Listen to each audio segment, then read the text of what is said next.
नमस्कार, रीवा 24 के ताजा तरीन अंक के साथ मैं शैलेंद्र। सबसे पहले प्रमुख खबरें। महाकुंभ की भीड़ को देखते हुए प्रशासन मुस्तैद। चाक घाट में यात्रियों के लिए की गई रुकने और खाने की व्यवस्था। वाहनों के जाने पर लगी रोक। गणतंत्र दिवस अवसर पर तिरंगा यात्रा के दौरान हथियार लहराने वाले बदमाशों को पुलिस ने निकाला जुलूस। अज्ञात कारणों के चलते 15 वर्षीय किशोरी को हमलावर ने चाकू से गोदा और गांव के युवकों ने मजदूर की पत्थर से कुचल कर की हत्या। इन खबरों सहित अन्य खबरें विस्तार से। महाकुंभ में मौनी अमावस्या की भीड़ को देखते हुए जिला प्रशासन ने चाक घाट बॉर्डर पर एसपी व कलेक्टर ने कमान संभाल ली है। महाकुंभ के दौरान लगातार बढ़ती भीड़ की वजह से कलेक्टर के निर्देश पर रीवा एसपी ने कमान संभाली हुई है। आपको बता दें कि मौनी अमावस्या पर्व के चलते 10 लाख से अधिक की संख्या में श्रद्धालु रीवा जिले के रास्ते इलाहाबाद पहुंचे। इसके बाद प्रयागराज में श्रद्धालुओं की संख्या बहुत ज्यादा हो गई, जिसकी वजह से देर रात भगदड़ मची और 20 से अधिक लोगों के मारे जाने की जानकारी आई है। सैकड़ों की संख्या में लोग घायल हुए हैं, जिन्हें अस्पतालों में शिफ्ट किया गया है। उधर बढ़ती भीड़ को देखकर जिला प्रशासन ने कमान संभाली और चाक घाट बॉर्डर पर वाहनों की आवाजाही रुकवा दी। अब जिले से प्रयागराज की ओर जाने वाले वाहन बंद हैं। भीड़ छटने के बाद ही वाहनों को रवाना किया जाएगा। इस बीच प्रशासन की ओर से यात्रियों के खाने व रहने की व्यवस्थाएं कर दी गई हैं। मौके पर भारी पुलिस बल मौजूद है। चाक घाट के अलावा कई चेक पॉइंट बनाए गए हैं, जहां पर वाहनों को रोककर यात्रियों के ठहरने की व्यवस्था की जा रही है। बीती रात देहात में लाखों की तादाद में लोग पहुंचे। आपने खुद मोर्चा संभाल लिया है, सीमा पर मौजूद है, क्या व्यवस्थाएं हैं? जैसा कि हम सबको मालूम है, मौनी अमावस्या कल है यहाँ पे, जिसमें करोड़ों लोग प्रयागराज में संगम में स्नान करेंगे और जिसको देखते हुए यहाँ से लाखों गाड़ियां, कई सारी गाड़ियां हमने देखा है कि पिछले 2-3 दिन में यहाँ से निकल रही हैं और लगातार निकलती जा रही हैं। जिसको देखते हुए यहाँ पे हमने एक्स्ट्रा बल यहाँ पे डिप्लॉय किया है। एसएफ का बल और बाकी जिलों का बल भी हमने यहाँ पे डिप्लॉय किया है।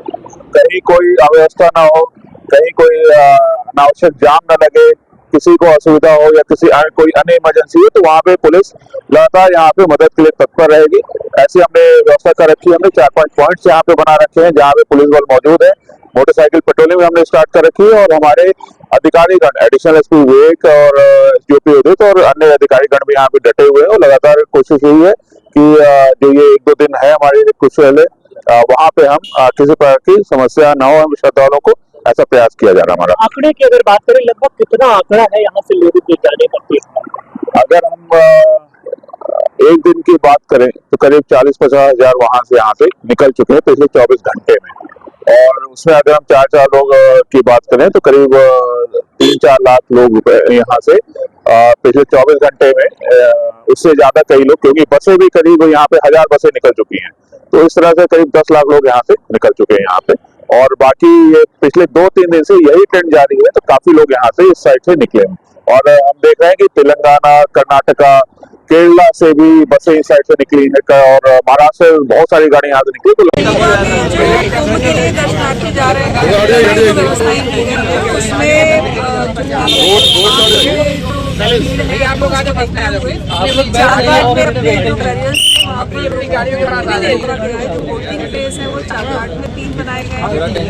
इसमें चाक घाट का मंदिर है, वहाँ का बस स्टैंड है, वहाँ का एक हाईवे ट्री है। इसके अलावा अपने और जो पीछे की तरफ अगर हम लोग रीवा की तरफ चलेंगे तो चरटा में, रायपुर में, मनगवा में भी तीर्थयात्रियों के लिए व्यवस्थाएं की गई हैं, ताकि जो लोग ट्रैफिक में हैं उनके खाने पीने की, उनके रुकने की ये पर्याप्त व्यवस्थाएं रहें। पुलिस की टीम लगातार, जो जिला फोर्स है उसके अलावा जो अतिरिक्त पुलिस बल है वो भी लगातार ये व्यवस्था बनाने में लगा हुआ है कि हम लोग का प्रयास है कि जितना जल्दी जो यात्री कुंभ की ओर प्रस्थान कर रहे हैं वो यहाँ उनको कोई असुविधा ना हो और जल्दी से जल्दी वो लोग उस तरफ प्रस्थान कर पाएँ।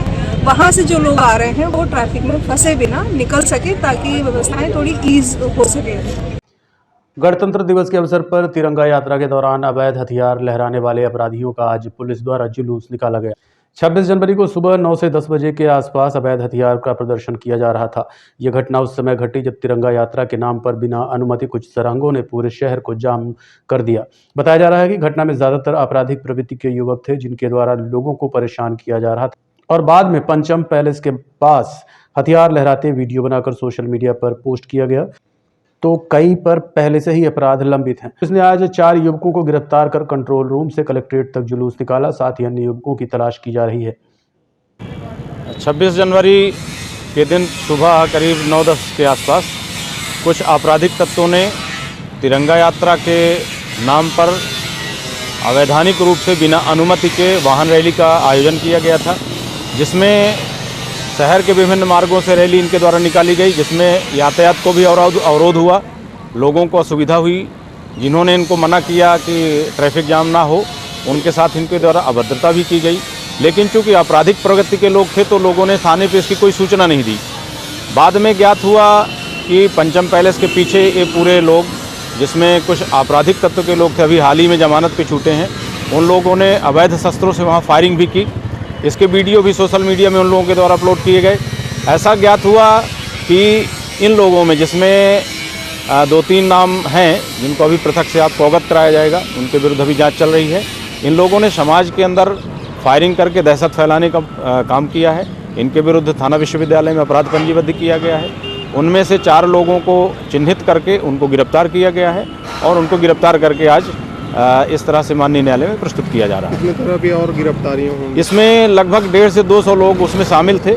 सभी लोगों को चिन्हित किया जाएगा जो इस रैली में आपराधिक लोग शामिल थे या जिनका उद्देश्य समाज में अराजकता फैलाना था। ऐसे लोगों को विशेष तौर पर चिन्हित करके मॉर्निंग वॉक पर निकली किशोरी के ऊपर अज्ञात हमलावर ने चाकू से हमला कर दिया, जिसके इलाज के दौरान मौत हो गई। दाढ़ी चौराहा थाना अंतर्गत रहने वाली कोमल मिश्रा के ऊपर अज्ञात हमलावर ने चाकू से हमला कर दिया। घटना सुबह 6:30 बजे की बताई जा रही है। बताया जा रहा है कि सुबह टहलने के लिए कोमल निकली थी। इसी बीच किसी अज्ञात हमलावर ने उसके गले और पेट पर चाकू से कई बार किए और मौके से फरार हो गया, जिसके बाद कोमल को अस्पताल ले जाया गया, जहां इलाज के दौरान उसकी मौत हो गई। घटना है, कोमल मिश्रा नाम है। घर से बाहर टहलने के लिए किसी अज्ञात व्यक्ति ने चाकू मारा हुआ है। गले और कान के बीच में लगा हुआ है चाकू। और वही कोमल मिश्रा। कितनी उम्र थी? उम्र 15-16 साल। कितने बजे टहलने? सुबह 6-6:30 बजे। कौन मारा है? तो ये अज्ञात व्यक्ति है, सुबह टहलने के लिए निकली थी। क्या मारा है? चाकू से लगा हुआ है, यहाँ घाव लगे हुए हैं, यहाँ भी चाकू से कई घाव लगे हुए हैं, पीठ में भी लगे हुए हैं, चाकू के घाव हैं। अज्ञात, पता नहीं किसने मारा है, लेकिन अज्ञात है। सुबह अब इसके बारे में तो नहीं बता सकते कौन है। नाम मेरा हाट के हैं रहने वाले, थाना चौराहा लग रहा है। दाढ़ी चौराहा। बच्ची की मृत्यु हो गई। आज जो है सुबह ये जानकारी प्राप्त हुई है कि सतानंद मिश्रा जी हैं, ग्राम दाढ़ी में रहते हैं। उनकी एक 16 वर्ष की बच्ची है जो पढ़ाई करती है और रोज की तरीके वो सुबह 5 बजे शौच के लिए गई थी घर से और वो घर वापस नहीं आई। इसी बीच 6:30 बजे के आसपास उसकी माँ जो है वो भी शौच के लिए गई थी। तो घर के बिल्कुल नज़दीक करीब 25-30 मीटर पे बच्ची का शव पड़ा हुआ था। घायल अवस्था में बच्ची थी, उसके गर्दन और पेट में चोट थी। उसको ये सूचना जब उसकी माँ ने देखा तो उसने जो है अन्य लोगों को बताया है और अभी करीब 10 बजे हमको सूचना मिली है इस संबंध में। तत्काल थाना प्रभारी और पूरा स्टाफ वहाँ दल बल के साथ पहुँच गया है और प्राथमिक रूप से ये पता लगाया जा रहा है कि ये कैसे घटना घटित है और किसने किया है। शीघ्र ही हम इसको इस पड़ताल में इसको सामने लाएंगे और आपको भी उसकी जानकारी शेयर करेंगे। सर, ये चाकू से हमला और टांगी से भी बता रहे तो क्या एक से अधिक अभी की जो प्रथम दृष्टया जो जानकारी मिली है उसमें अभी किसी ने भी कोई मारपीट करते और जाहिरा देखने से किस हथियार। महाकुंभ से लौट रहे पुणे के रहने वाले एक महिला की सड़क हादसे में मौत हो गई, जिसका अंतिम संस्कार अब जिला प्रशासन की मदद से यहीं किया जाएगा। घटना के संबंध में एडिशनल एसपी अनिल सोनकर ने बताया कि 27 जनवरी की रात महाकुंभ से लौट रहे एक परिवार के कई सदस्य घायल हुए थे।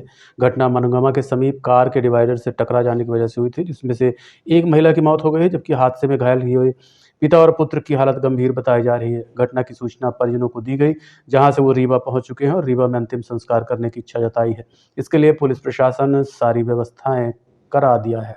महाकुंभ में कल महाराष्ट्र के फैमिली अपनी गाड़ी से आ रही थी। मनोरमा में उनका जो है आँख लगने से गाड़ी जो है एक्सीडेंट हो गई थी। इससे उनमें बैठे जो महिला थी ब्राह्मण की, उनके पति, सास ससुर और एक बेटी थी। इसमें से जो उनकी सास थी वो एक्सपायर हो गई थी। और ससुर जो है वो गंभीर रूप से घायल है, उनका उपचार SCML में चल रहा है। पति भी उनके घायल हैं, उनका भी ICU में इलाज चल रहा है। उनके घर परिवार वालों को पुलिस ने खबर दे दिया है, तो आ गए हैं। और इस समय पुलिस ने जो है 2 आरक्षक लगा करके उनकी मदद कराई है और लगातार जो है DM मैडम और SP साहब ने अपने अस्पताल प्रबंधन से बात करके उनकी जो समुचित उपचार होता है वो चल रहा है। और आज उनका PM हो गया है और ये उनने अपनी इच्छा व्यक्त की है कि यहीं पे उनका अंतिम संस्कार करेंगे। तो उसके लिए मैं और थाना प्रभारी अमैया आए थे और उनको जो भी यहाँ पे ज़रूरी चीज़ें हैं जो हमने उपलब्ध करा दी है वहाँ तक जाने के लिए, और कुछ पुलिस बल भी दे दिया है जो उनको सहयोग करके बाकी जितनी भी सामग्री है उनका व्यवस्था करा करके और उनका अंतिम संस्कार वो करने जा रहे हैं। इस संबंध में उनसे आए थे और जो उनकी अपेक्षा थी कि कुछ जगह और भी उनको CT स्कैन कराना है, इस संबंध में डॉक्टर साहब से चर्चा हुई है। उन्होंने कहा कि ऐसा महसूस नहीं हो रहा था।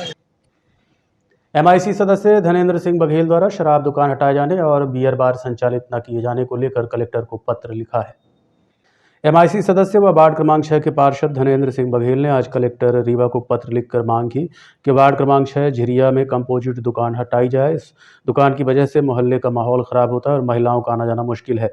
वहीं वार्ड क्रमांक 18 में बियर बार खुलने जा रहा है, जिसको लेकर उन्होंने कहा कि वार्ड क्रमांक 18 ग्रीन बेल्ट के अंतर आता है और बावजूद इसके यहाँ पर बियर बार खोला जाना उचित नहीं है क्योंकि पास ही कोर्ट और विद्यालय है। उन्होंने बताया कि मोहल्ले में पहले से ही कई रेस्टोरेंट संचालित हैं, जिसकी वजह से लोगों को काफ़ी दिक्कतों का सामना करना पड़ता है।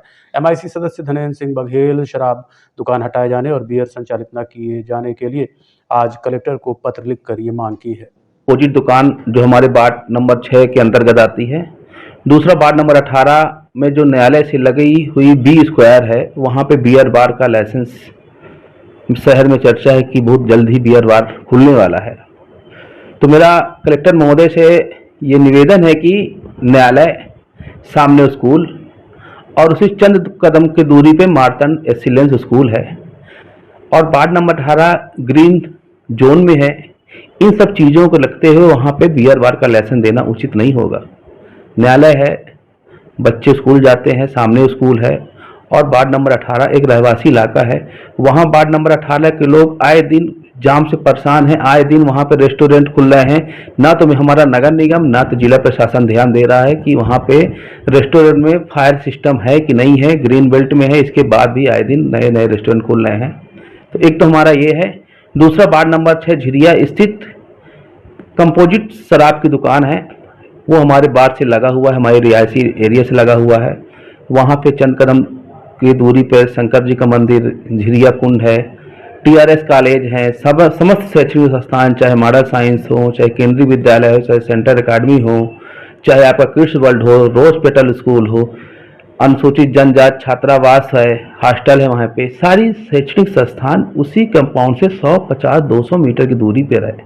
शासन की गाइडलाइन है एक तरफ आते हैं कि किसी शैक्षणिक संस्थान और धार्मिक स्तर में वाइन शॉप की दुकान नहीं होनी चाहिए, पर हमारे यहाँ का जिला प्रशासन को दिख नहीं रहा है। मैंने कई पिछली मरतबा कलेक्टर महोदय को पत्र लिखा था, इस बार पुनः मैंने पत्र लिखा है कि वहाँ के कंपोजिट दुकान झिरिया से हटाई जाए, अन्य जगह शिफ्ट की जाए और नहीं तो उसे बंद कर दिया जाए। मेरा यही माननीय कलेक्टर महोदय को पत्र लिखा है। अगर नहीं होगा तो हम अपने वार्ड वासियों के माध्यम से पुनः एक बार धरना आंदोलन प्रदर्शन करेंगे, क्योंकि शराब जो वाइन शॉप की दुकान खुली है झिरिया में, उससे बहुत ही न्यूसेंस हो रहा है, हमारे मोहल्ले का माहौल खराब हो रहा है। कई बार छींटाकंसी की भी शिकायत होती है, मारपीट के भी वीडियो वायरल हो चुके हैं। होगा, मोहल्ले से लगा हुआ है, बहन बेटियों को निकलना मुश्किल है। किसी को जो बहन बेटियां निकल रही तो उसके साथ छींचा कमेंट्स कसे जाते हैं। हमारे मोहल्ले के लोग आए दिन परेशान हो रहे हैं। तो इन्हीं सब बातों को लेकर मैंने कलेक्टर महोदय को पत्र लिखा है कि मोहल्ले से उसे हटाया जाए या कि उसे पूर्णतः बंद कर दिया जाए। कार्रवाई नहीं होती है तो फिर कार्रवाई नहीं होगी, वो मुझे ऐसा उम्मीद है कि इस बार हमारा झिरिया की जो वाइन शॉप की दुकान है वो इस बार हटेगी। नहीं हटेगी तो हम लोग कुछ दिन बाद अपने वार्डवासी को लेकर माननीय कलेक्टर महोदय से पुनः आग्रह करेंगे, निवेदन करेंगे। क्योंकि इस बार का जो नियम है, माननीय कलेक्टर महोदय को नियम है कि अगर किसी दुकान की दावा पत्ती आती तो इसे चेंज कराने के कलेक्टर के पास अधिकार है। ये जो बता रहे हैं कि ताला हाउस रोड में जो खुलने वाली है, वहाँ तो ऑलरेडी जगह नहीं है, ट्रैफिक की रोज समस्या होती है, और ऐसी स्थिति में फिर आगे क्या होगा? जो बिल्डिंग पे बियर बार का लाइसेंस दिया जा रहा है उसमें बियर बार के अधिकारी मतलब आबकारी विभाग के अधिकारी की बहुत बड़ी षड्यंत्र के पूर्वक उसको दिया जा रहा है। वहाँ पे शाम को निकलना मुश्किल है, वहाँ के लोग परेशान है यातायात व्यवस्था को लेकर। ना तो किसी रेस्टोरेंट पे पार्किंग है और न जहाँ पे खुल रहा है उनकी भी पर्याप्त मात्रा में पार्किंग नहीं है। और हमारे नगर निगम से 2-2, 3-3 बार 20 स्क्वायर वालों को नोटिस दिया जा चुका है। संभवतः 30 जनवरी को बिल्डिंग गिराने की लेकर नोटिस दी गई है कि जो उसका एफआईआर के तहत जो नहीं बना है उस एरिया को हमें गिराना है। तो 30 जनवरी की डेट भी लगी हुई है। तो मुझे तो नहीं लगता कि कलेक्टर महोदय को बियर बार का लाइसेंस या आबकारी विभाग को लाइसेंस ऐसे घर से मजदूरी करने निकले युवक की गांव के ही युवकों ने पत्थर से कुचलकर हत्या कर दी। घटना के संबंध में परिजनों ने बताया कि दीपक साकेत काम के लिए निकला था। गांव के ही अजय और गोलू ने दीपक की पत्थर से कुचलकर हत्या कर दी। घटना के कारणों का अभी तक पता नहीं चल सका है। घटना के संबंध में सूरज साकेत ने बताया कि उसे भी जान से मारने की कोशिश की, लेकिन वो वहां से भाग निकला।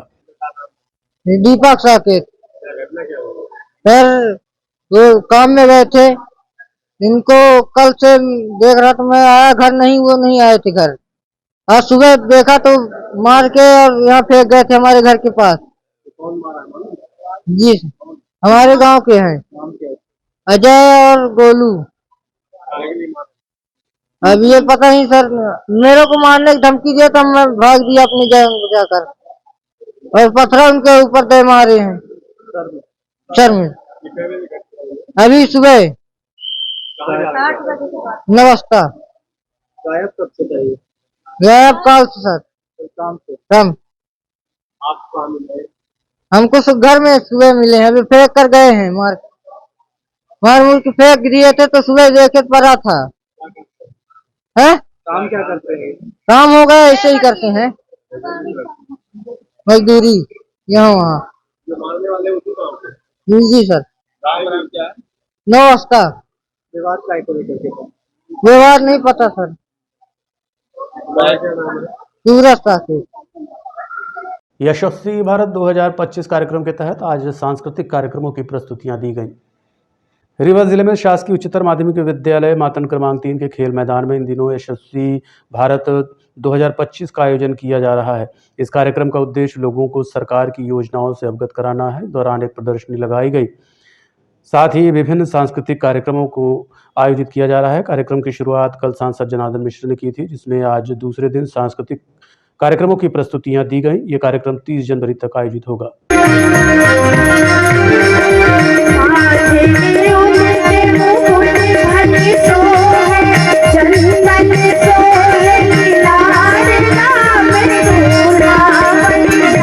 श्री झूलेलाल सेवा मंडल रीवा की एक आवश्यक बैठक सिंधु भवन में आयोजित की गई है। श्री झूलेलाल सेवा मंडल रीवा की एक आवश्यक बैठक सिंधु भवन में आयोजित की गई। उक्त बैठक में भगवान श्री झूलेलाल की जयंती 30/3/2025 को पूरे हर्षोल्लास एवं भव्यता के साथ मनाए जाने का निर्णय लिया गया है। 3 दिवसीय आयोजन में कई सांस्कृतिक कार्यक्रम आयोजित किए जाएंगे और झूलेलाल जयंती के दिन शाम को विशाल शोभा यात्रा एवं बहराना साहब का भव्य आयोजन किया जाएगा। इस बार शोभा यात्रा को भव्य व दिव्य बनाने के लिए काफ़ी प्रयास किए जाएंगे। आपको बता दें कि इस बार श्री झूलेलाल सेवा मंडल संस्थापक लद्दाराम ठारवानी और संचालक जयपाल पुरी द्वारा झूलेलाल सेवा मंडल रीवा के अध्यक्ष नरेश काली को बनाया गया है। पूरी जानकारी के लिए आपको लिए चलते हैं पत्रकार वार्ता में। इष्ट देवता हैं, भगवान हैं, और उसमें जो हमारे नए अध्यक्ष हैं भाई नरेश काली जी, उन्होंने अपनी टीम का गठन किया है और बड़ी भव्यता से गठन किया है और सबको जोड़ा है। इस बार जो आज आप देख रहे हैं बैठक, पहली बार इस तरीके से भव्यता के रूप में ये बैठक हुई है। मैं इसके लिए नरेश भाई को बहुत बहुत बधाई देता हूं और उम्मीद करता हूं कि आगे जो कार्यक्रम होने वाला है 30 मार्च को, जो कि 28 से शुरू होगा, 28, 29, 30 3 का कार्यक्रम रहेगा, उसके लिए जो इन्होंने हमारे नरेश काली ने जो टीम का गठन किया है, उसके लिए मैं बहुत बहुत बधाई शुभकामनाएं देता हूं।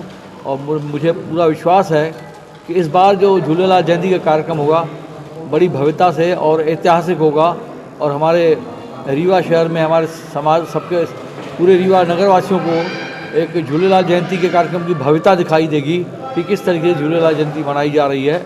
और आगे भी इस तरीके से भव्यता के कार्यक्रम और जोर शोर से नरेश काली करेंगे, मुझे उम्मीद है, पूरा विश्वास है और मेरी पूरी को शुभकामनाएँ हैं। जय झूलेलाल। मेरे को इस बार झूलेलाल जयंती मनाने का अवसर मिला है। मेरे को कमेटी का प्रमुख बनाया, इसलिए मैं समाज को, अपने इष्ट मित्र को धन्यवाद करना चाहता हूं। मेरी कोशिश ये रहेगी कि जो झूलेलाल जयंती है हमारे इष्ट देवता की, वो अच्छे से भव्यता से मनाई जाएगी। हर साल पहले से हम लोग 3 दिन प्रोग्राम रखते हैं और जनेऊ संस्कार हुआ, शोभा यात्रा हुई, भंडारा हुआ और 2-3 कार्यक्रम करते हैं अपने समाज की तरफ से। और अगर हमारे समाज का सहयोग मिला तो इस बार भव्यता जुलूस में दिखाई देगी और हम इस बार सभी व्यापारी भाई अपने समाज में उनसे दुकान बंद करने की अपील भी करूंगा और भव्यता से कार्यक्रम हो सके, ये मैं सहयोग मांग रहा हूँ। तो कौन से महीने में होगा? 30 मार्च में। हाँ, झूलेलाल जयंती। शोभा यात्रा शाम को निकलेगी, स्कूटर रैली हमारी तोपखाने से निकलती है, उसकी भी तिथि तय हो जाएगी, वो भी आपको बता दी जाएगी। ये कमेटी गठन है, अभी तो एक अगले महीने में अपन एक कमेटी और मतलब एक बैठक करके अपन और कार्यक्रम, सांस्कृतिक प्रोग्राम भी होंगे, सांस्कृतिक कार्यक्रम होंगे। रीवा 24 न्यूज़ मिलते हैं छोटे से ब्रेक के बाद। हड्डी जोड़ एवं रीढ़ रोग तथा स्त्री रोग एवं प्रसूति रोग का इलाज एक ही छत के नीचे। विघ्नहर्ता hospital and trauma centre, hotel landmark के पास, रतहरा, रीवा। डॉक्टर संतोष सोनी, पूर्व चिकित्सक, बॉम्बे हॉस्पिटल, मुंबई। हड्डी जोड़ एवं रीढ़ रोग विशेषज्ञ, छोटे चीरे एवं दूरबीन विधि द्वारा हाथ तथा पैर की हड्डियों का ऑपरेशन। गठियाबात, जटिल एवं बिगड़े हुए फ्रैक्चर का बेहतर इलाज करते हैं डॉक्टर संतोष सोनी। विघ्नहर्ता हॉस्पिटल ट्रॉमा सेंटर में ही स्त्री एवं प्रसूत रोग विशेषज्ञ डॉक्टर शैलजा सोनी भी उपलब्ध हैं, जिनकी देखरेख में नॉर्मल डिलीवरी, सिजेरियन ऑपरेशन एवं बच्चेदानी से संबंधित ऑपरेशन की बेहतर सुविधा। संतानहीन दंपत्ति तत्काल संपर्क करें। विघ्नहर्ता hospital and trauma centre, hotel landmark के पास, रतहरा, रीवा। सुविधाजनक एवं सफल इलाज हेतु आज ही संपर्क करें। विघ्नहर्ता hospital and trauma centre, hotel landmark के पास, रतहरा, रीवा। मोबाइल नंबर 7828781983 अथवा 8462956774 पर। मुकेश एंड मुकेश ऑर्केस्ट्रा द्वारा रीवा के जाने माने कीबोर्ड प्लेयर गोपी दादा को आज श्रद्धांजलि दी गई। रीवा शहर के जाने माने कीबोर्ड प्लेयर गोपी दादा का हार्ट अटैक के कारण निधन हो गया था, जिसको लेकर मुकेश और मुकेश ऑर्केस्ट्रा द्वारा श्रद्धांजलि कार्यक्रम आयोजित किया गया। इस दौरान कलाकारों द्वारा पुष्पगुच्छ देकर श्रद्धा सुमन अर्पित किए गए, वहीं गीत गाकर श्रद्धांजलि अर्पित की गई। कार्यक्रम के दौरान डॉक्टर आरती तिवारी, डॉक्टर प्रवीर दुबे, विनोद तिवारी, संदीप जड़िया, संजय सिंह राजपूत, सुरभि अबदिया, नेहा सिंह, पीयूष, अर्चना सीमा, आशीष, नीरज, रश्मि, सतीश, रवि, सुलेखा, नीलम, ज्योति, प्रीति ने भी अपने गीतों के माध्यम से श्रद्धांजलि अर्पित की। आभार सत्येंद्र सिंह सेंगर ने अपनी कविताओं के माध्यम से व्यक्त किया।